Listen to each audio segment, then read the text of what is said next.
pour cette nouvelle table ronde de discussion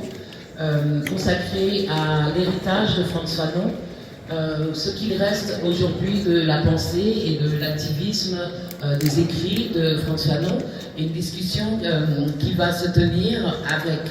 René Saint-Éloi, que j'invite à me rejoindre sur scène, Fabrice Sarr,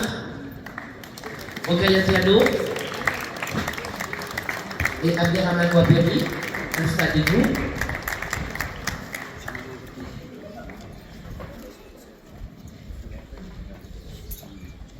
Alors nous avons...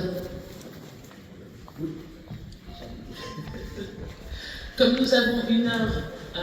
tout juste pour parler de cette figure majeure de l'époque indépendantiste, de l'époque presque post-coloniale, qui est François Fanon, donc ce grand militant, ce grand penseur, mais avant toute chose, ce grand docteur, ce grand psychiatre, qui s'est intéressé notamment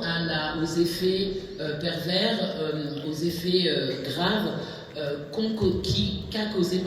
la colonisation, tant sur les populations colonisées que sur les tenants et les tenantes de ce projet colonial. Donc on se souvient que François Fanon était docteur à l'origine, était psychiatre, et s'est intéressé à la psyché de tous les personnages qui se sont retrouvés coincés dans cette mauvaise pièce de théâtre qui est la colonisation.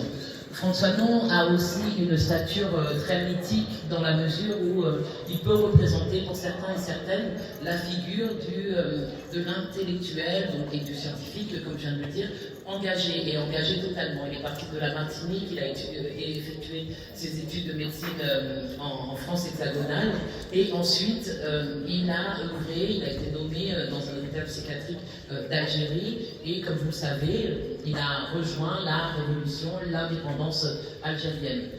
Cette indépendance algérienne qui s'inscrivait aussi avec des idéaux panafricanistes qui ont emmené François Fanon à voyager